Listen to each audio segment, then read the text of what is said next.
Graça e paz, igreja. Bom dia para todos os meus irmãos, todas as minhas irmãs. Eu louvo a Deus pela escolha das músicas. Falaram muito ao meu coração. Se falaram ao teu coração também, levanta a mão. Glória a Deus por isso.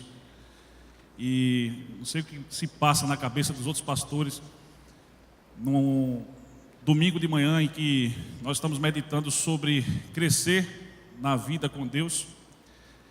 E eu reconheço que eu preciso crescer tanto na vida com Deus, me sinto tão indigno, e o Senhor me dá um trabalho de ministrar a uma congregação exatamente aquilo que eu também preciso.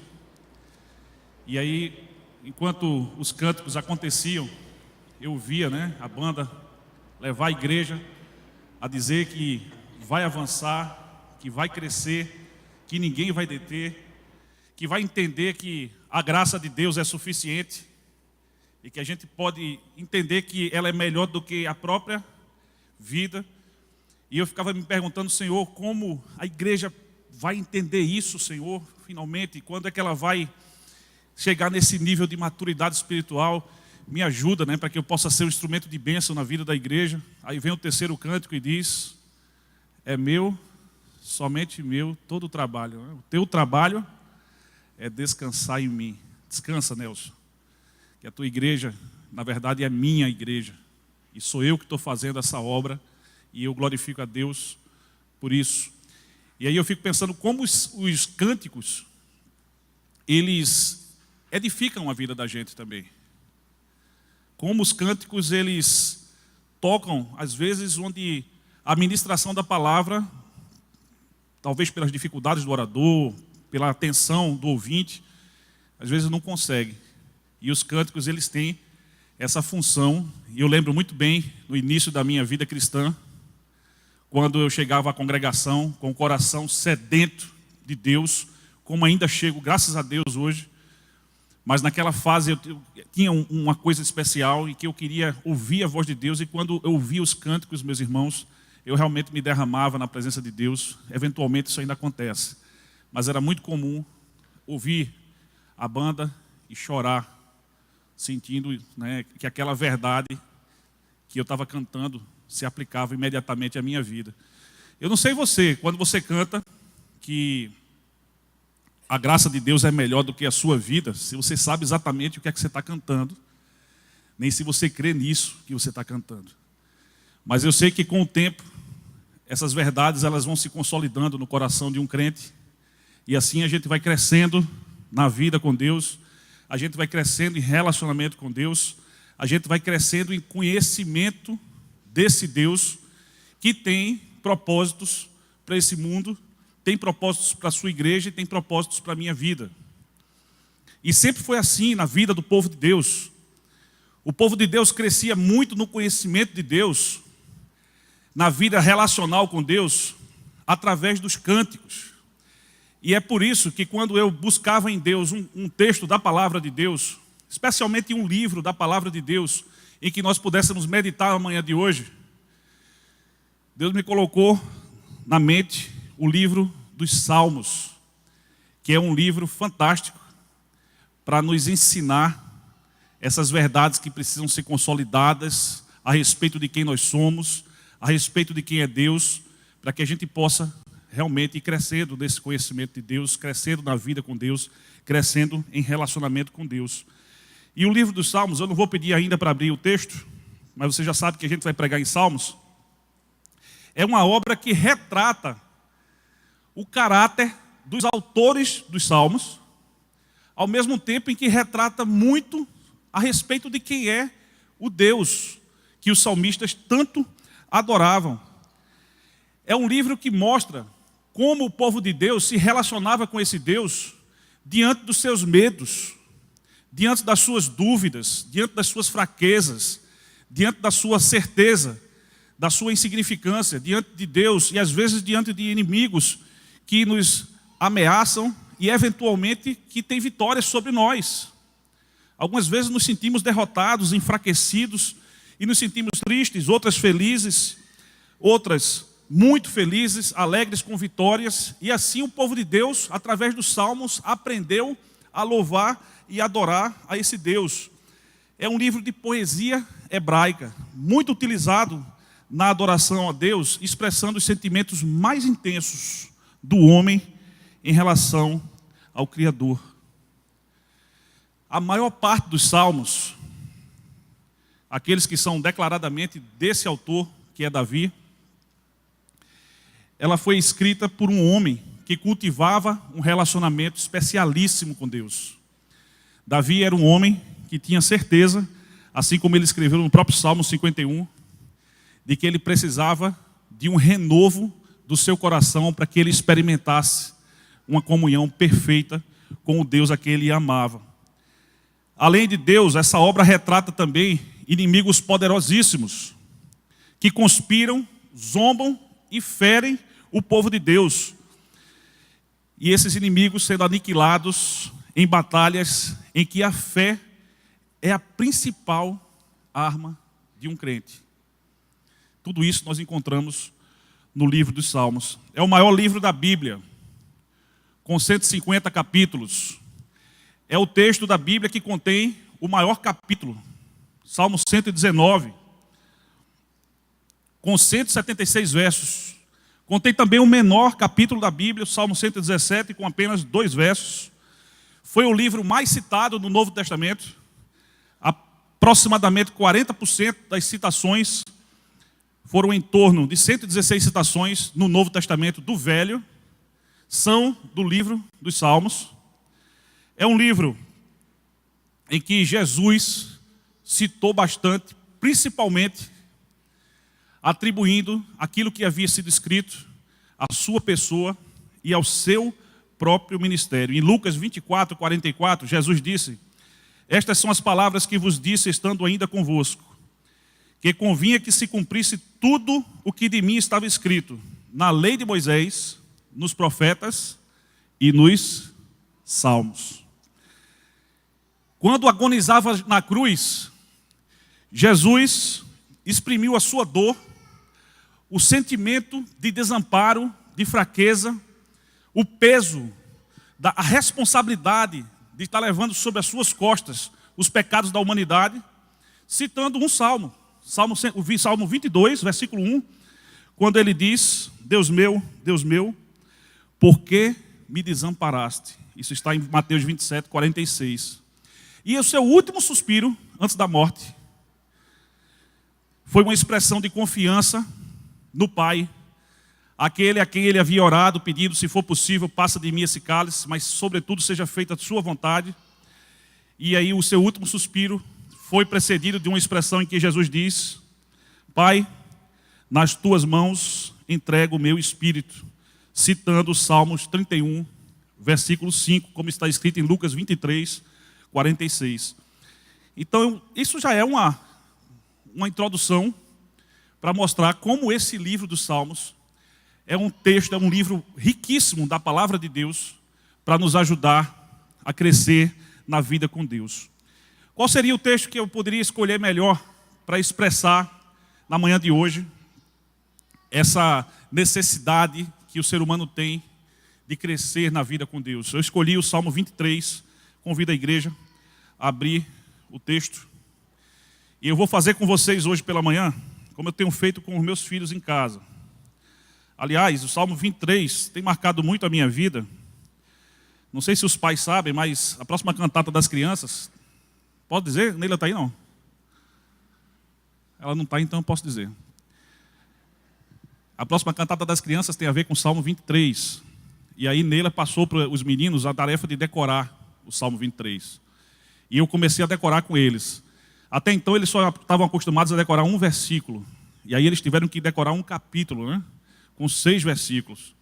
E aí o mais novo chegou para mim e falou: papai, eu acho que nós estamos atrasados nessa tarefa. Eu disse assim: como assim, meu filho? Eu acho que a gente já podia ter começado a estudar isso desde o ano passado, porque é muita coisa para decorar, são 6 versículos, né? E eu disse: meu filho, eu sei que realmente papai falhou com você. Ano passado a gente já devia ter começado a estudar esse texto. E eu fiquei um pouco assim envergonhado diante de Deus, porque é como se Deus estivesse puxando minha orelha, né? Dizendo: pastor, o teu rebanho está precisando de alimento também, né? Então, eles já estão quase sabendo o Salmo 23. Pensei até em trazer eles aqui para recitar, né? Mas aí acho que ele não tem segurança total ainda. Mas eu vou fazer com vocês como eu tenho feito com eles.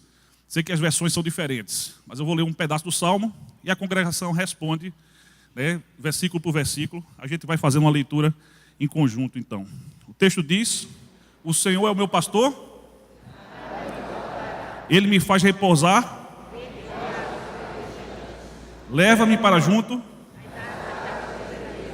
refrigera minha, guia-me por amor, ainda que eu andasse, não temeria porque tu estás, o teu bordão, preparas para mim, unges a minha cabeça, o meu cálice, bondade e misericórdia,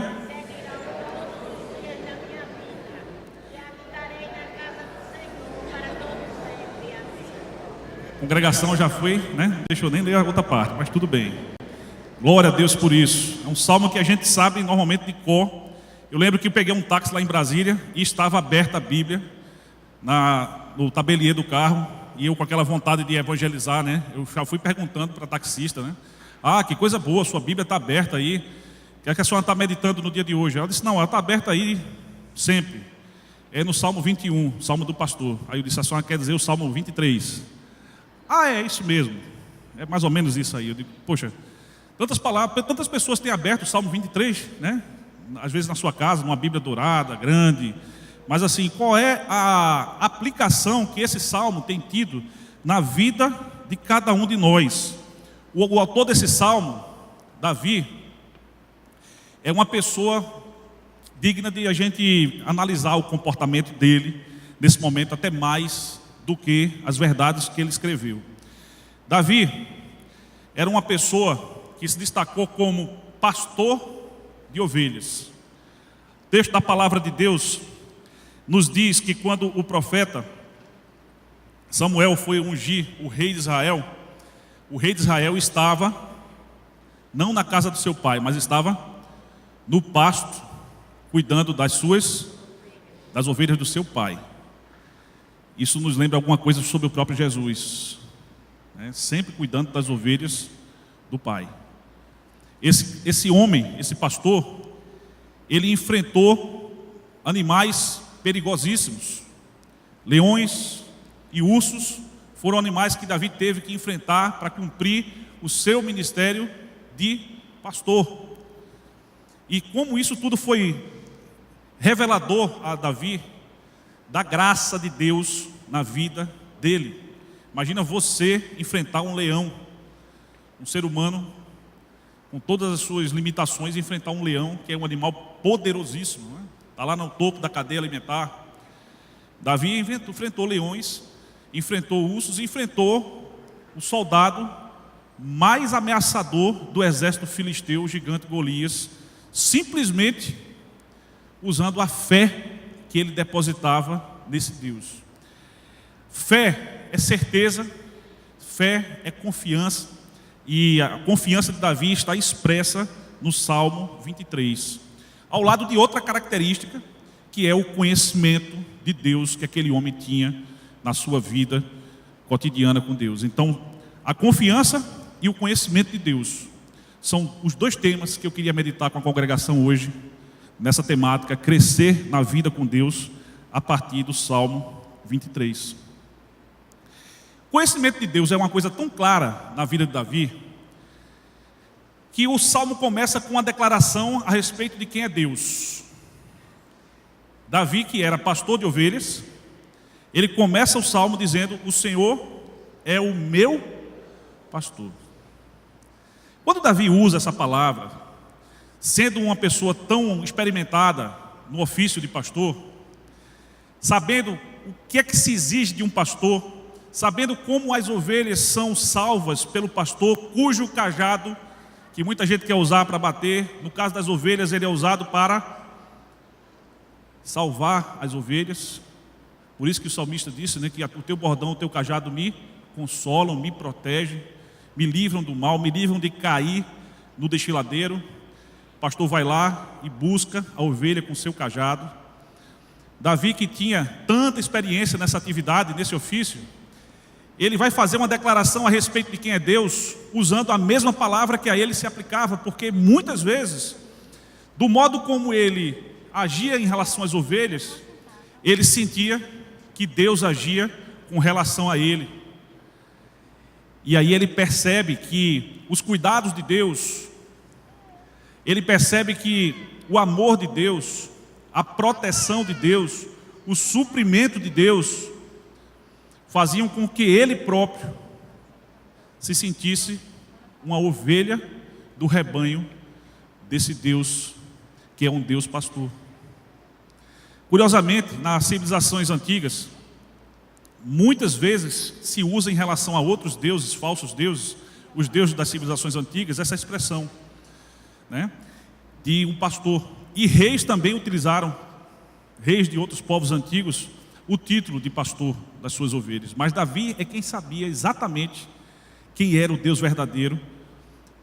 E Davi, quando ele define Deus como seu pastor, ele diz isso como alguém que conhece os atributos, o modo como Deus atua na sua vida.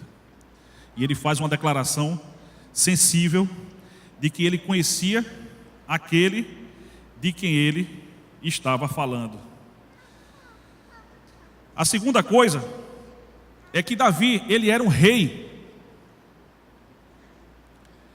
E ainda assim,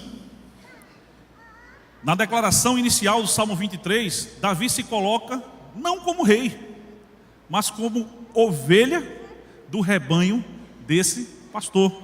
No início do culto citamos o Salmo 148, que eu não sei se vocês perceberam, exortando a criação a louvar a Deus, que os reis foram colocados no mesmo plano das baleias, né, dos animais, das cobras, dos animais, das plantas.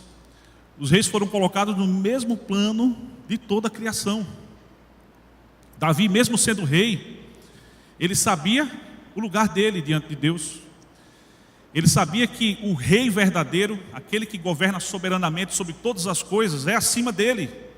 E por isso ele se coloca não como rei diante de Deus, mas como um súdito, como uma ovelha do rebanho de Deus. E isso quer dizer, meus irmãos, que Davi buscava um relacionamento muito próximo com esse Deus que era o seu rei pastor. Davi era alguém que realmente se importava com isso. Ele foi um cara que falhou bastante, cometeu faltas gravíssimas. Ele foi um cara que foi um pai negligente, um pai que, em momentos que ele deveria estar próximo dos seus filhos, ele estava distante. Nos momentos que ele precisava estar sensível às necessidades da sua família, ele estava insensível, muitas vezes se ocupando dos assuntos do reino, os cuidados desse mundo.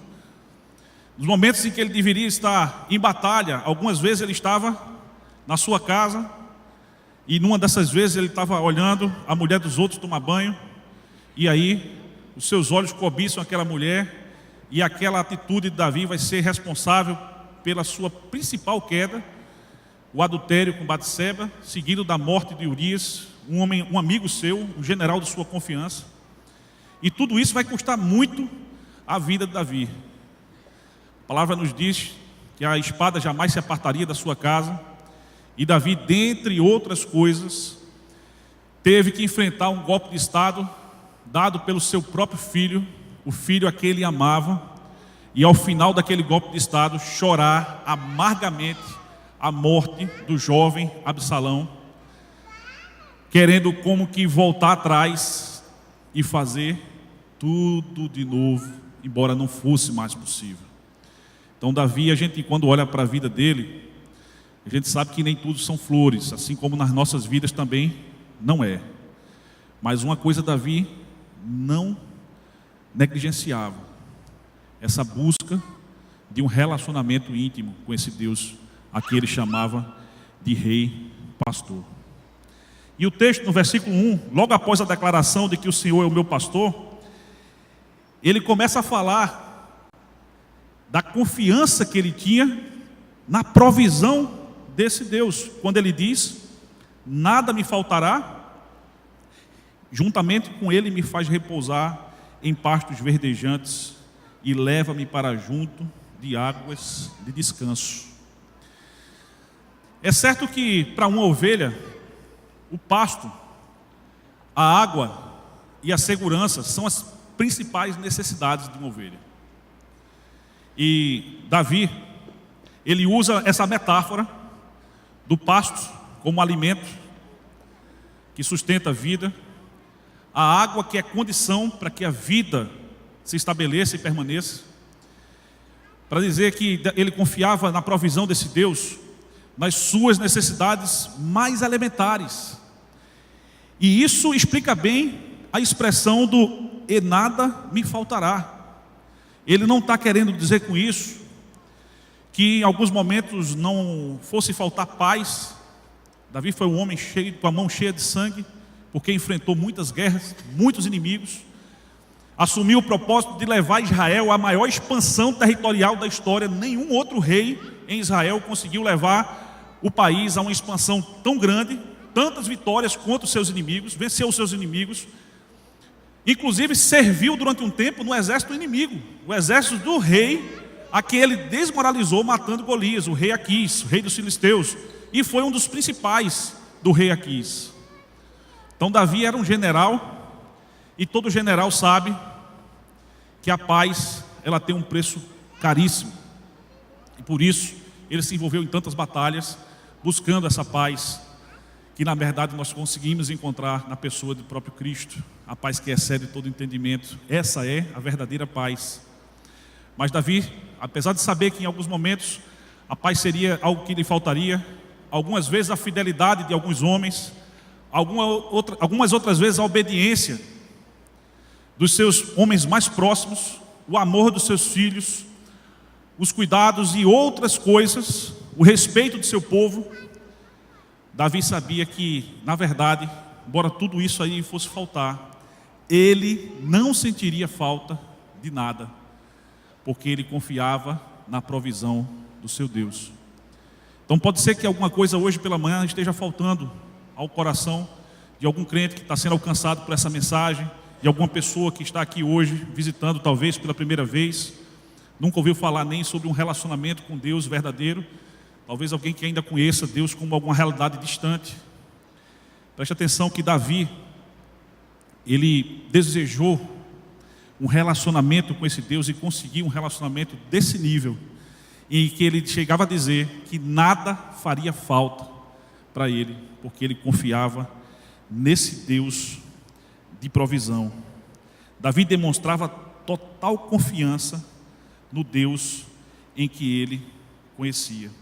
E é esse tipo de compreensão de Deus que faz, por exemplo, meus irmãos, nós orarmos mais para louvar a Deus, mais para agradecer a Deus, do que para fazer petições, embora nós tenhamos o direito de fazer petições.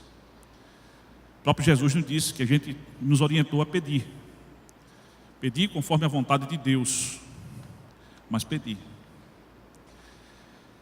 Muitas vezes, porém, nós temos orado mais para pedir do que para agradecer. E isso é um indício de que nós precisamos crescer mais na vida com Deus.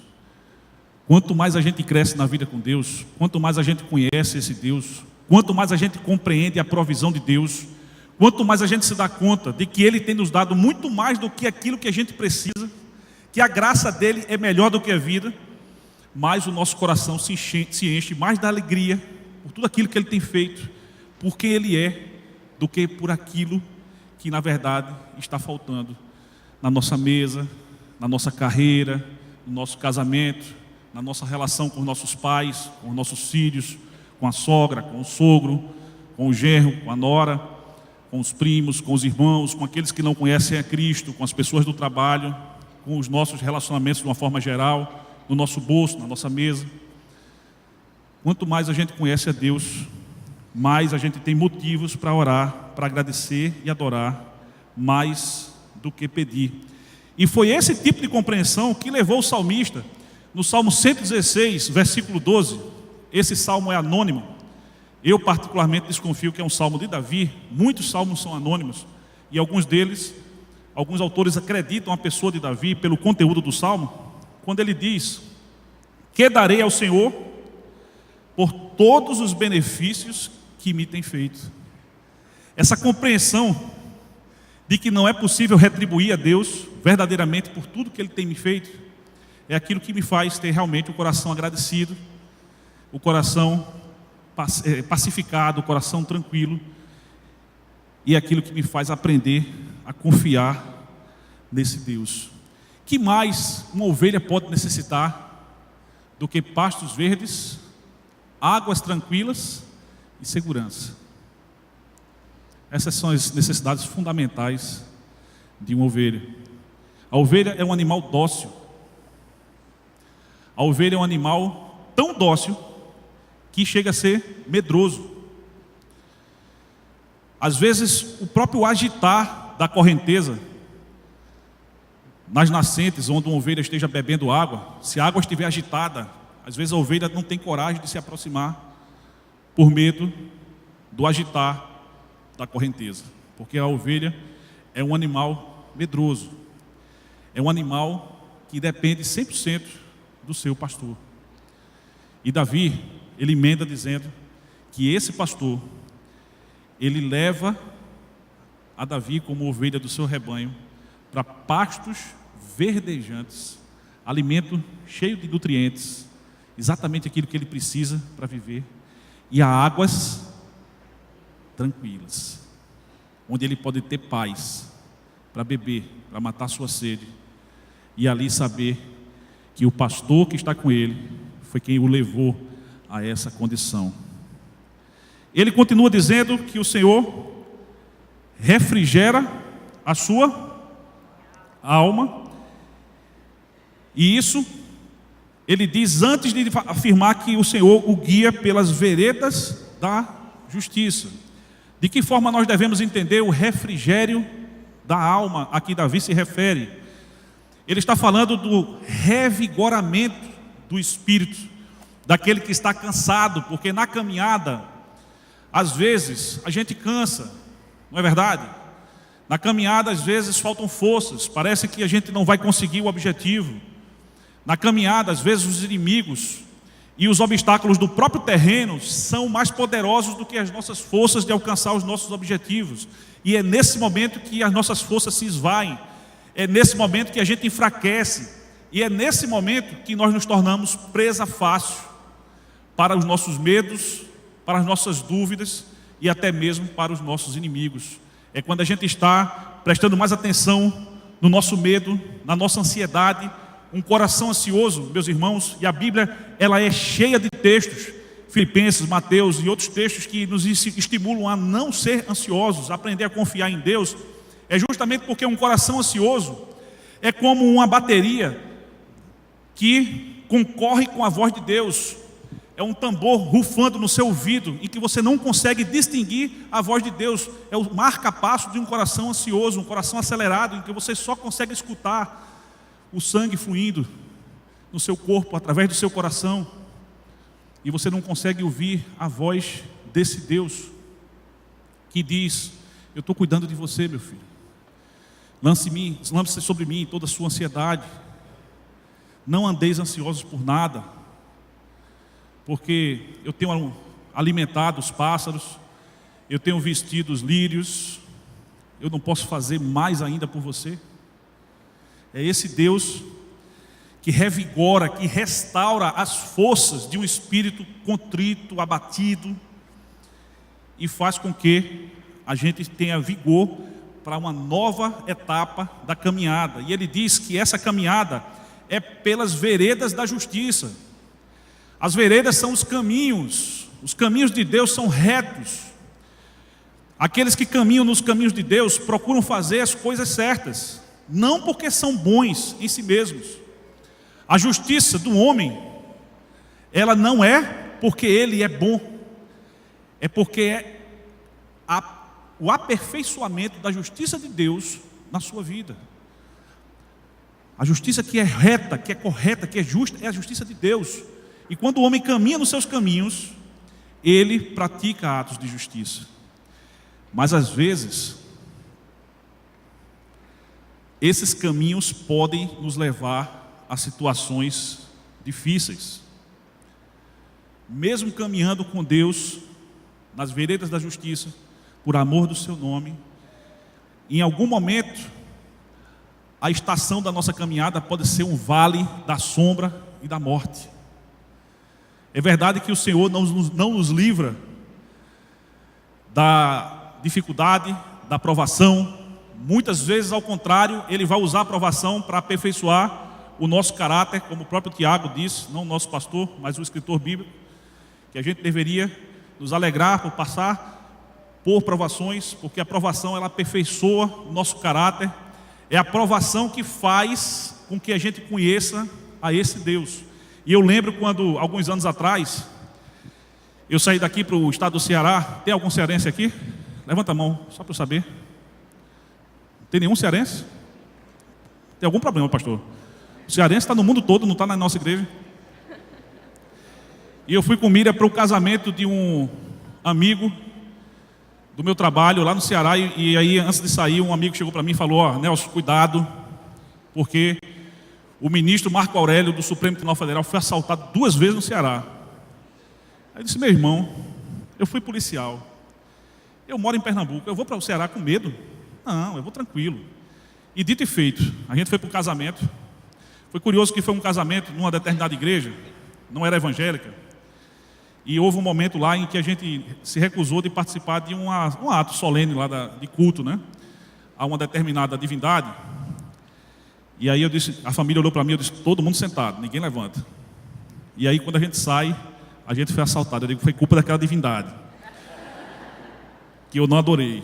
Mas a primeira coisa que eu falei, quando eu vinha numa subida, e aí a gente ia pegar uma descida para fazer um retorno de quarteirão no bairro de Aldeota, lá em Fortaleza. Quando eu vi uma cena estranha, né? 2 caras numa bicicleta, e um deles caiu da bicicleta. Eu achei estranho uma pessoa caindo da bicicleta, mas logo depois eu vi um brilho, né, saindo da calça dele, que era uma pistola. Eu freiei o carro e disse: meu Deus. Primeira palavra que eu falei: meu Deus. Eu não sabia o que ia acontecer, né? Mas naquele momento da angústia, normalmente a primeira palavra que clama, né? Meu Deus. E aí as pessoas não sabiam o que estava acontecendo. Eu disse: tranquilo, a gente vai ser assaltado, né? Ninguém faz. Irmão Marcos essa semana passou por uma experiência dessa, né, com Cirlei. Graças a Deus pelo livramento que Ele deu para vocês. Foi uma situação muito difícil. Louvado seja Deus por isso. E Deus, naquele momento, me deu a tranquilidade para lidar com aquela situação. Eu parei o carro. Primeiro eu tentei dar ré, botar os meus cursos que eu tinha de proteção de autoridades em prática. Ia dar um cavalo de pau. Aí o cara apontou a arma para mim, aí eu me afrouxei. Parei o carro, liguei a luz interna, levantei a mão, pedi para todo mundo fazer a mesma coisa. Perguntei o que ele queria. Ele queria a carteira. Naquele momento eu não sabia onde é que estava a carteira, não conseguia achar. Ele pensou que eu estava brincando, botou a pistola na minha cabeça, disse: eu vou atirar. Imagina a cena. Quando terminou tudo aquilo, que a gente foi para casa, eu fui para casa rindo, porque eu nunca ando com dinheiro na carteira. Naquele dia eu estava com R$300 e resolvi comprar o presente dos noivos antes de ir para o casamento. Gastei o dinheiro todo. E o ladrão levou R$30 e um GPS do Paraguai que eu tinha comprado na feira lá de Brasília. E eu saí rindo da cara dele, né? Porque ele podia ter levado o carro, podia ter feito um bocado de coisa. Mas uma coisa a gente fez, a gente parou como família para orar e agradecer a Deus, porque eu tinha certeza que Deus tinha livrado, como fez com Marcos essa semana, Cirlei e sua família, a gente de uma situação muito difícil. Talvez de levar um tiro, morrer, meus filhos perderam os pais, os gêmeos ainda estavam na barriga de Miriam, e Miriam tem uma tranquilidade, eu não sei, né, como uma mulher grávida, com os gêmeos tem uma tranquilidade daquela, né, para ainda pedir o documento do carro que o cara levou. Disse: me devolva o documento do carro, por favor. E o cara foi lá e devolveu para ela. Disse: rapaz, quanta gentileza, né? Estado evoluído esse, né? Então, tudo isso, eu acredito, a provisão de Deus, a quem eu clamei naquele momento. Mas a verdade é que a nossa vida é assim. Ela tem momentos como esse, Marcos. Lamentavelmente, a gente não está no céu ainda. A gente vai passar por situações dessas, porque os seres humanos são maus. Os seres humanos não querem o melhor da gente. Quando a gente vê uma greve de polícia, no nosso estado, o que é que a gente mais vê? São saques, são as pessoas se aproveitando das circunstâncias para levar vantagem. São essas mesmas pessoas que depois estão querendo lutar contra a corrupção, estão querendo um país melhor. Mas o nosso Deus, quando a gente passa por momentos de dificuldade como esse, que muitas vezes para quem está passando é o vale da sombra da morte, isso pode simbolizar uma série de outras coisas na sua vida. Esse Deus, quando a gente sabe que Ele está com a gente, como eu sabia que Ele estava naquele momento do assalto, meus irmãos, faz uma diferença tão grande você saber que você não está só. Faz uma diferença tão grande você saber que se aquele meliante, nervoso como ele estava, tivesse disparado aquela pistola na minha cabeça, a certeza de que naquele mesmo dia eu estaria com o Senhor. Mas eu disse a ele: Senhor, eu quero ficar mais um pouquinho, que aqui não é tão ruim assim. Tenho a minha família, meus filhos, o Senhor me deu uma mulher maravilhosa, a tua palavra diz, aquele que encontrou uma esposa encontrou o favor do Senhor, deixa eu aproveitar mais da companhia dela.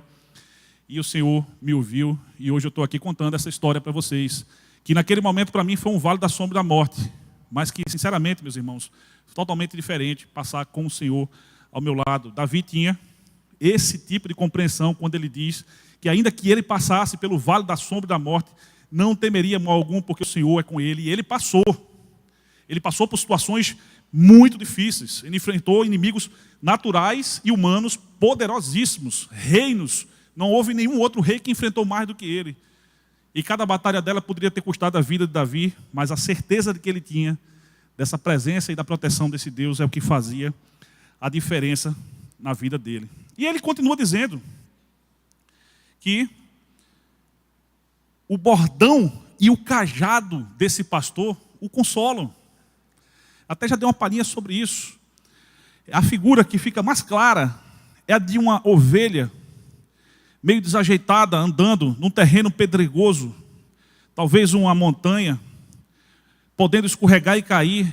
E nesse momento em que ela escorrega e está ali quase caindo, o pastor que usa o seu cajado, com aquela curva que tem, ele coloca debaixo aqui, eu não ia dizer da axila da ovelha, né, que a ovelha não tem axila, mas debaixo aqui do peito da ovelha, e puxa a ovelha, livrando ela do perigo. E logo depois ele diz: preparas para mim uma mesa na presença dos meus adversários. Às vezes a gente lê, às vezes a gente decora, mas a gente não percebeu ainda o que é que ele está querendo dizer com isso. Meus queridos, diante de adversários poderosos, normalmente o ser humano tem medo. Normalmente o ser humano tem medo. Você pode ser o homem mais brabo do mundo, mas você vai enfrentar alguém descompensado com arma na mão, não é a mesma coisa. Tem uns loucos aí que tem.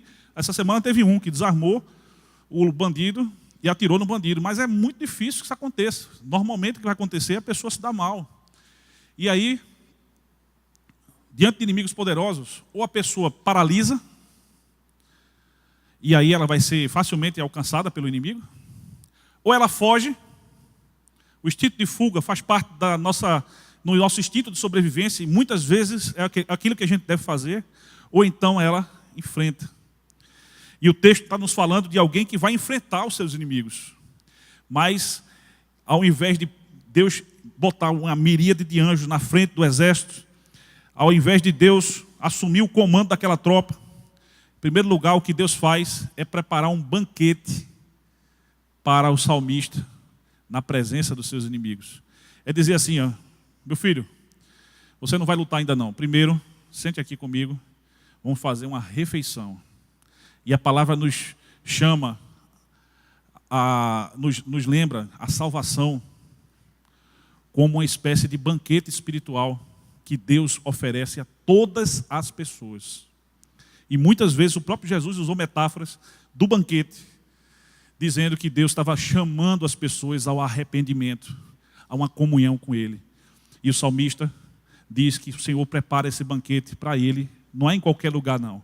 É na presença daquele que os afronta. E o salmista prossegue dizendo que Deus unge a sua cabeça com óleo. O óleo da unção, ele também tinha propriedades curativas. Ele era muitas vezes misturado à mirra, que era um antibiótico, um elemento curativo. Não sei se é antibiótico, mas ele tinha uma função de matar germes. Então, diante daquela situação, o salmista diz que sentia como se a cabeça dele, o óleo, fosse ungido, espalhando-se por todo o corpo, dando refrigério e, ao mesmo tempo, cura para as suas feridas. A unção de Deus é a proteção, é a bênção, é a certeza física naquela experiência de que o Senhor está com ele e o seu cálice transborda. O salmista se sente tão cheio de Deus, tão completo de Deus, tão suprido de tudo aquilo que ele precisa, que a expressão que ele usa é uma expressão transbordante. Ele fica radiante de felicidade de saber que ele, mesmo sendo tão imerecedor, ele é objeto desse tipo de proteção e cuidado que o seu rei pastor é capaz de dispensar sobre a sua vida. E por isso, ele finaliza o salmo com uma declaração de certeza a respeito da bondade de Deus, quando ele diz: bondade e misericórdia certamente me seguirão todos os dias da minha vida. Ele tem a certeza de que enquanto ele viver, ele vai continuamente ser alvo da bondade de Deus. A bondade de Deus é a razão pela qual nós temos todo o suprimento que realmente nós precisamos. É a bondade de Deus expressa por meio da sua palavra, da igreja, das ministrações, dos ministérios, da música, de tudo, do nosso trabalho, que faz com que nós tenhamos todas as condições de enfrentar as adversidades naturais do terreno da nossa caminhada, bem como os inimigos que nos ameaçam, nos causam medo, nos paralisam, nos fazem fugir. Essa bondade de Deus é aquilo que faz com que o ser humano ele se sinta suprido, não por causa das suas dificuldades, mas apesar delas, porque ele sabe que Deus é bondoso e Deus está com ele. A misericórdia de Deus, como disse o profeta Jeremias, que é a razão pela qual nós não somos consumidos, é a certeza de que mesmo quando a gente cair, se nós tivermos um espírito contrito, como Isaías disse que agrada ao Senhor, que treme diante das palavras de Deus, o Senhor nos resgata, o Senhor nos faz levantar a cabeça.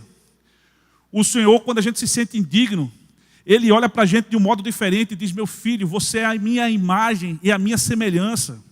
Meu propósito não é que você esteja na situação que você está. Não é que a sua família esteja na situação em que ela está. Meu propósito é outro. Jesus disse: eu vim para que vocês tenham vida, vida em abundância. O que Deus quer para a gente é algo muito superior àquilo que a gente tem experimentado. Glória a Deus por isso.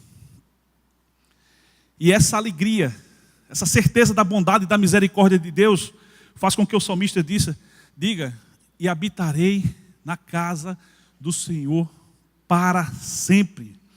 Para sempre é enquanto eu viver, mas também além. A casa do Senhor era o templo. Naquela época não tinha templo. Provavelmente, no tempo em que esse salmo foi escrito, era o tabernáculo. Mas o Davi, ele tinha prazer de estar ali na comunhão com Deus. Eu não sei como você veio à igreja hoje, né? A igreja hoje, teologicamente, não é a casa do Senhor. Nós somos a casa do Senhor como indivíduos. O Espírito Santo habita em nós. Mas como igreja coletivamente, somos a casa do Senhor. Não é esse prédio, são as pessoas. Eu não sei com que alegria você veio hoje cultuar o Senhor.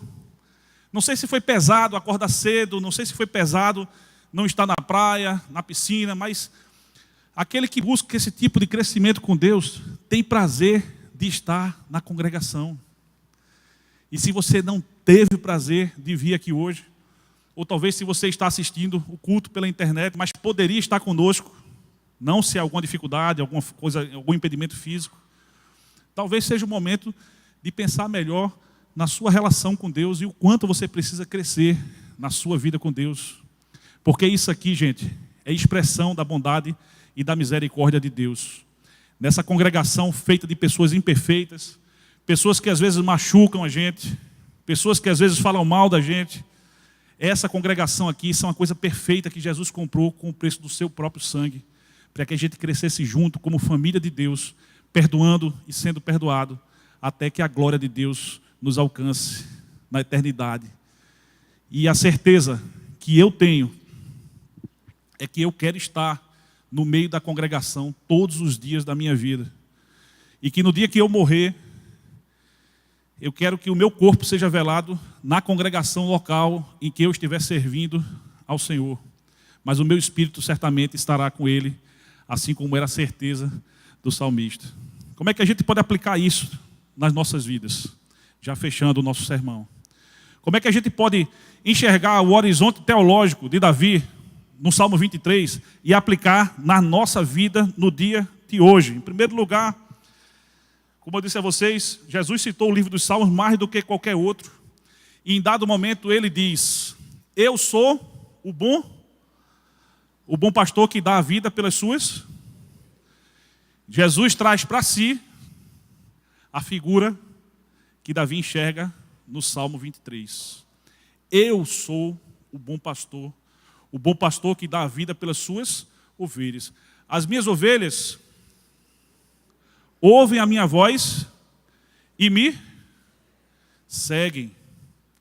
Nós, como evangélicos, nós costumamos dizer que a Bíblia é a nossa única regra de fé e prática. Deus fala por meio da Bíblia, circunstâncias, fala no coração de um crente por meio da oração, tudo isso por obra do seu Espírito Santo, fala no meio da igreja, e aquele que tem buscado ouvir a voz de Deus com humildade, certamente que Deus falará, porque o Deus em que a gente crê não é um Deus mudo, é um Deus que fala.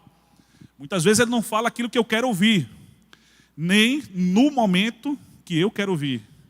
Mas se eu tiver o coração paciente, a fé, a certeza de que Deus ele vai responder, eu posso ficar tranquilo que eu vou ouvir a voz de Deus. E todo mundo na Bíblia que ouvia a voz de Deus tinha duas certezas. Se você tem dúvidas sobre o que é a voz de Deus, sempre que alguém ouvia a voz de Deus, essa pessoa sabia que era Deus que estava falando, amém? Segunda coisa, sempre que alguém ouvia a voz de Deus, a pessoa sabia exatamente o que era para fazer. Então, quando você tiver dúvida se é Deus que está falando, se você tiver dúvida sobre o que é para fazer, ore de novo, até que você tenha certeza. Porque quando você tiver certeza, esse é o momento que Deus está falando com você. Aí vem a segunda parte. Me ouvem e me seguem. Talvez esse seja o momento mais difícil. Porque nós estamos tão ocupados com os cuidados desse mundo, nós estamos tão ocupados com os nossos problemas, com as soluções que nós precisamos dar, que às vezes a gente esquece que os caminhos de Deus não são os nossos caminhos e que os pensamentos de Deus não são os nossos pensamentos. Por isso que a gente tem que ter sensibilidade ao Espírito. Você quer crescer mais na vida com Deus, você precisa aprender a desenvolver sensibilidade para o Espírito Santo falar ao seu coração. Quanto mais obediência, mais será fácil de ouvir a voz do Senhor. Quanto mais obediência, mais bênção. Como está escrito no livro de Deuteronômio, quanto mais obediência, mais experiências com o Senhor. E quanto mais experiências com o Senhor, mais crescimento, mais autoridade para ministrar a palavra dele para alguém que não conhece a esse Deus. Porque você vai falar daquilo que você conhece e não daquilo que você ouviu dizer. Jó passou pelos dois estágios. O segundo estágio foi muito melhor do que o primeiro, mas a gente não pode esquecer que Jó passou por um vale da sombra da morte terrível, que talvez nenhum de nós, nas nossas calamidades, tenha experimentado algo semelhante ao que Jó passou. Jesus foi além. Jesus morreu na cruz. Deus não fez nem isso com Jó. Mas lá no momento final, citando o Salmo, Jesus diz: Pai, nas tuas mãos eu entrego o meu espírito. E ele disse que estava dando a sua vida. João 10,17, por isto o Pai me ama, porque dou a minha vida para tornar a tomá-la. As minhas ovelhas ouvem a minha voz e eu as conheço e elas me seguem. Jesus disse: eu sou o pão da vida e a fonte da água viva. Aquele que vem a mim nunca mais terá fome. Ovelha, não vai faltar pasto verde. Aquele que vem a mim nunca mais terá sede. Não vai faltar água no manancial tranquilo, onde você possa se alimentar e beber sem medo. Então, meus irmãos, os salmos nos inspiram, como o Salmo 23, a desejar uma vida de maior comunhão com Deus. Nos encorajam a dar os passos necessários para isso, entendendo que nós não vamos conseguir esse tipo de comunhão quando formos bons o suficiente. Tem gente que só está dizendo assim: ó, eu só vou para a igreja quando eu parar de fazer as coisas erradas que eu tenho feito. Não. Porque talvez você não pare nunca, até o dia da sua morte. Mas se você entende que é urgente buscar o Senhor, Ele vai ministrar tudo que você precisa receber para que você entenda que uma vida com Ele é melhor do que uma vida sem Ele. E aqueles que já receberam, terem o seu ânimo fortalecido, revigorado, o seu ânimo de testemunhar das bênçãos de Deus restabelecido no seu coração, para que as pessoas ouçam, escutem e aprendam a respeito desse Deus a quem você conhece, por haver crescido na vida com Ele continuamente. O Salmo 23 nos inspira a aprender e a conhecer, aprender e confiar no Deus que também é o nosso Rei Pastor. E apenas por meio de Jesus, o ouvir e seguir as palavras desse Deus é possível realmente. Apenas por meio de Jesus é possível compreender verdadeiramente a esse Deus e a crescer no relacionamento com Ele. Que Deus nos dê a convicção de Davi, da nossa pequenez, da nossa insignificância diante desse Deus, mas também que Deus nos dê a convicção de Davi, de que esse Deus a quem Ele chamou de Rei Pastor, é também o nosso pastor. Que Deus abençoe a igreja de Jesus. Feche seus olhos, vamos orar. Nós estamos gratos, meu Deus, porque a Tua igreja tem caminhado nesse mês com essa série de mensagens que nos chama a crescer na vida com o Senhor. Essa é uma necessidade real na vida do Teu povo. Porque o Teu povo, Deus, tem experimentado a comunhão, tem experimentado, Senhor, o serviço muitas vezes, sem experimentar também o crescimento que está acima da religiosidade, que está acima da nossa disposição de fazer coisas para o Senhor e até mesmo de estarmos juntos como congregação, mas sobretudo de aprendermos a ouvir e a obedecer a sua voz. Em Jesus isso fica mais claro, Senhor, do que em Davi, porque Jesus, mesmo sendo sem defeito, Deus, Ele pagou o preço pelos nossos pecados, sendo obediente até a morte, morte de cruz. Ele disse que Ele fazia isso voluntariamente, como expressão de amor e obediência ao Senhor, na certeza de que Ele receberia a sua vida de volta. E Ele disse que quem perder a sua vida por amor de mim, ganhá-la-á. Ele disse que aquele que crê em mim, ainda que morra, viverá. Ele disse: eu vim para que vocês tenham vida e vida em abundância, e talvez a certeza da vida eterna e a vida abundante que Ele tem para nos dar não seja uma realidade na vida de algumas pessoas que aqui hoje estão sendo alcançadas por essa palavra, Deus. Especialmente para esses, eu faço uma oração suplicando, Senhor, o Teu favor, para que eles venham a compreender melhor que o Senhor é um Deus de provisão, o Senhor é um Deus que nos guia nos Teus caminhos, passando por todas as situações, desenvolvendo na gente a confiança, Deus, de que o Senhor tem sido e é e será sempre o nosso provedor, o nosso Rei Pastor. Muito obrigado, Deus, porque a Tua igreja teve a oportunidade de meditar na Tua palavra, e o que eu te peço é que cada pessoa que ouviu essa mensagem, a começar de mim, possa sair daqui hoje, Senhor, se sentindo exortado, desafiado a um relacionamento mais honesto, mais íntegro, mais pessoal com o Senhor, um relacionamento que se expresse em obediência, um relacionamento que se expresse por atos que demonstrem amor. Que a Tua igreja ame mais a Tua palavra, que a Tua igreja deseje mais esse crescimento que vem do Teu Espírito, que a Tua igreja esteja mais disposta a perdoar, que a Tua igreja tenha, Senhor, a família como algo que é valioso para o Senhor, e que cada pessoa que passa por dificuldades de família se sinta como na Sua presença, num banquete em que o Senhor nos oferece tudo o que nós precisamos para ter uma paz que excede todo entendimento. Assim seja nas nossas outras relações no trabalho, nas outras relações familiares, com amigos, que o nosso testemunho seja de pessoas que têm a convicção de Davi, de serem ovelhas do Teu rebanho e não simplesmente membros de uma igreja. É a oração que eu te faço em nome de Jesus. Amém.